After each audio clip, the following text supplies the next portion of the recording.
Put up or shut up time for this running back. That and more coming up next.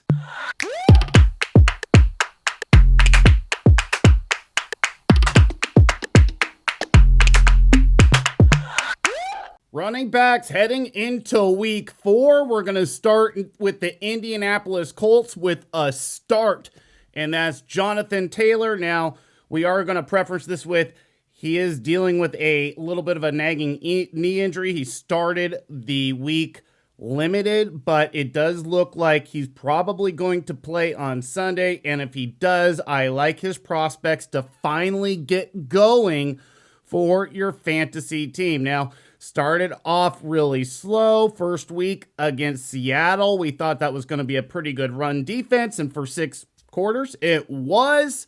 And then Derrick Henry took it apart, and then Alexander Madison took it apart, and maybe that wasn't as good of a run defense. I don't know, but he started getting going last week, 64 yards on 10 carries, and that was that.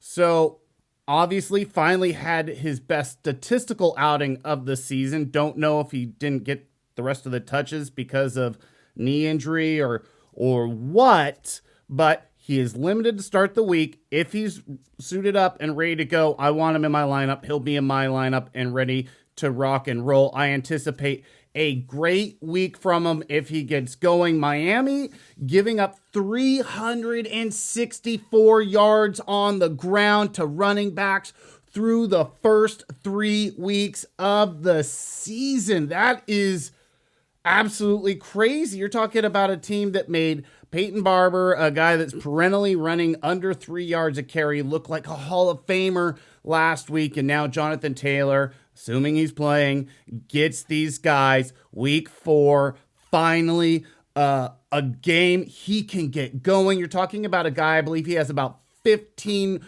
red zone touches so far this season. He is primed to finally break out, get in the end zone, and have a big game for your team. You want him in your lineup this week. Once again, assuming he's suiting up and ready to go on Sunday. Have a backup plan ready to go if he's not there. But if he is, you want him in your lineup.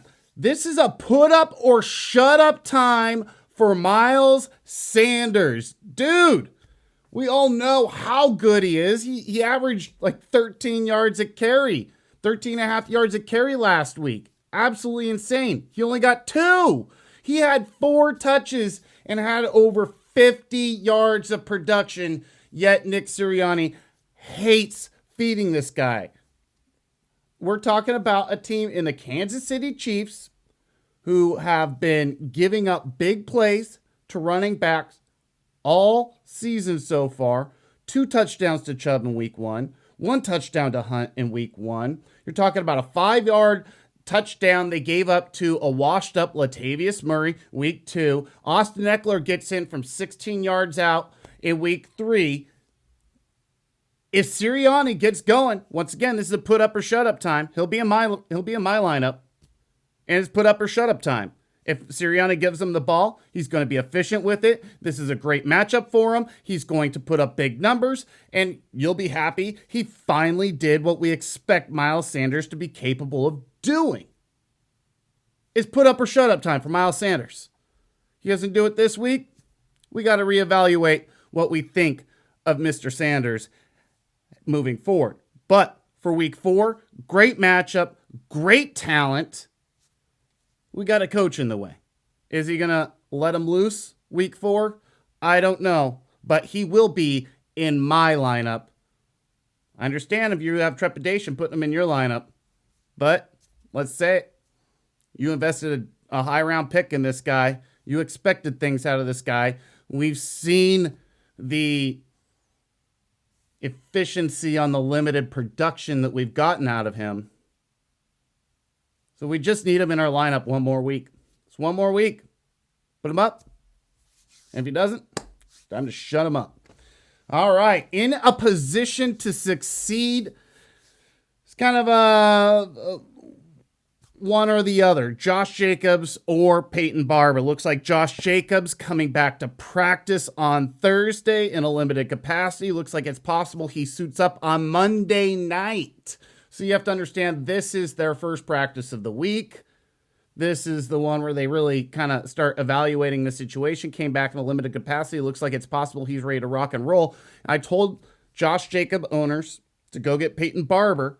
So if you haven't gotten Peyton Barber and you have Josh Jacobs, go get him, because either one of these guys is going to be in a great position to succeed. I know, Peyton Barber's a scrub. He's a jag, but we saw in this offense with the threat of the passing attack under Derek Carr and with the desire to run from John Gruden that they were able to get Peyton Barber going against the Miami Dolphins last week. LA Chargers have given up 512 yards of rushing, 5.8 yards per carry, but they've been a little stingy in the touchdown department. Only one on the season to running back. So we think about this. It's a great opportunity for Josh Jacobs or Peyton Barber to produce. Peyton Barber's, you're looking at that flex. Josh Jacobs, you're hoping for more of that RB2 numbers that you drafted him to do. But this is a great situation for him to go out there in a divisional matchup and put up some numbers. Better have Peyton Barber if you're going to play Josh Jacobs, period. If not, go a different direction now. But if you have Peyton Barber or he's still out there and you can go get him, I'd match him up and I'm throwing Josh Jacobs in there. You find out Monday night, can't go? All right, Peyton Barber, you're up. You proved 1 week you can produce in this offense, and I think a lot of that has to do with the threat of the passing attack, and we're seeing that leap with Derek Carr, 1,200 yards passing through the first 3 weeks, taking here in his, third year under John Gruden. So I like, once again, Josh Jacobs. I also like Zack Moss versus Houston. I hate saying it. This is another great flex for you. As Zack Moss come back in, taking that early down role that we thought we were going to get out of him. He was inactive that first week. Then we saw saw Devin Singletary produce, look good. We thought maybe he was going to cement himself as the RB1 in this backfield. Zack Moss came back in week 2, and he has been vulturing touchdowns. He's been involved in the passing game. He's actually been efficient, running over 4 yards a carry in this backfield, and they are using him. I actually think they're running Josh Allen a little bit less, and that's good for Zack Moss. Zack Moss has got a great matchup against Houston Texans. We're talking about a team that is putting up points now. I don't see why that stops against Houston. And this is a team also that doesn't take its foot off the gas. So he should have multiple opportunities in that green zone, 5 yards in, to try to get a touchdown. I like Zack Moss as a great flex heading into week 4. Moving on. This is not going to be your week, James Conner. I've talked about him several times on this channel. I think he looked slow last week. Got a couple touchdowns. Great matchup for him, period. It was just a great matchup. You're talking about a great offense.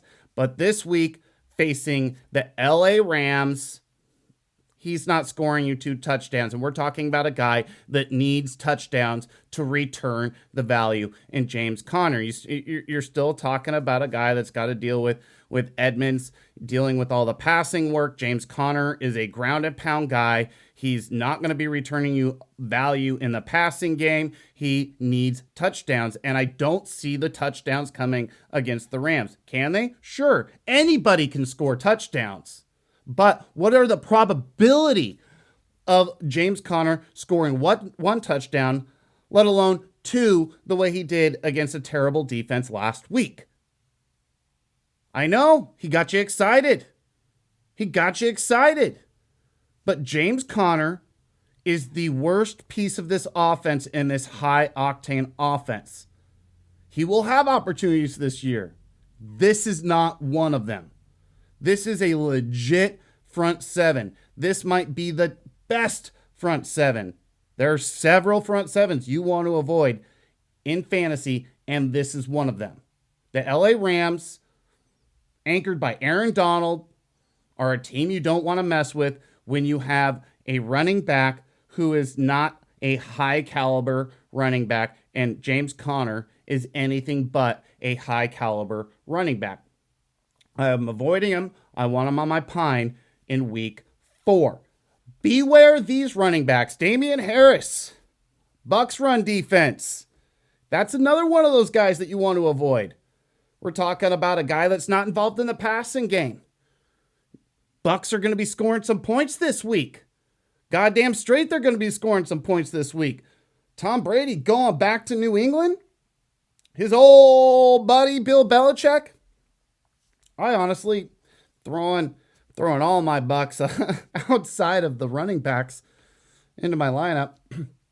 Man, it should be a heyday for Tom Brady. He's going to want to stick it to Bill Belichick. That's a bad game script for Damien Harris. He's not involved in the passing game. In reality, we don't know where that's coming from now. Is it going to be Brandon Bolden? It was last week. That's a backfield I want to avoid going against the Tampa Bay defense. This is just like the LA Rams. That front seven is rough. You want to deal damage to this Tampa Bay defense. So far early in the season, it's been proven you attack the corners. And right now, Richard Sherman, I understand, signed this week. He's not playing on Sunday. And even if he did, he'd be playing in a limited capacity. I doubt he's in NFL shape. Like, I'm not worried about Richard Sherman this week. So you think about it. Are you going to be taking Damien Harris and pounding him against that front seven? Or are you going to go, you know what, Mac Jones, let's do our thing. Let's slice and dice these corners down the field. Use Nelson Aguilar, Kendrick Bourne, fucking Jacoby Myers. Dude's getting tons and tons of run. So Jacoby Myers, another guy that you could play this week as a solid flex. But not Damien Harris. And finally, the Baltimore backfield. Just a void right now, man. This is just as complicated as it will get. You would think last week would have been a great week for this backfield. You think Tyson Williams would have gotten double-digit touches. You would have thought that there would have been a running back scoring a touchdown or two. You would have thought it would have been a run-heavy game script. None of this materialized last week for the Baltimore Ravens against the Detroit Lions, who the defense better than they're giving credit for, but still, like, Baltimore should have been able to take advantage of that matchup, and they didn't. And now you're getting the Denver Broncos on the road, right now a top defense, top 5 defense against the run. If they're going to be doing damage on the ground, a majority of it is just going to be like it was last week with Lamar Jackson. I don't trust anybody in this backfield right now until we see any sort of semblance of steady production out of any of these running backs. It's hard to imagine deploying them, any of them in your lineup outside of a bye week, like desperation play. Tyson Williams has ability to be effective in this league. At the same time, you're talking about a guy that's making mistakes, making mental errors that do affect this team. And football is a game of trust. And that's why guys like Peyton Barber are still in this league, because they do the small things right. And despite the fact that they're not big, explosive players, they do the small things that keep themselves in this league. Right now, Tyson Williams is failing to do the small stuff, and that is a problem for your fantasy team and this backfield. Until further notice, he's kind of got to be on your bench unless you're desperate. Thank you for watching. If you enjoyed, please like, share, and subscribe. I will be joining Mike Lynch and Rashad Taylor on 1080 The Fan here in Portland, Oregon for the Fantasy Scramble. We take start-sit questions. You can send in your start-sit questions for us to answer, 9:30 a.m. Pacific time. The last-minute start-sit questions that we take. We've helped several people win fantasy leagues over the years. You can send in yours to 503-250-1080 1080. Again, 503-250-1080. You can listen live at the Audacity stream that I will have down below. Thank you again for watching, and make sure you look for my wide receiver start sits.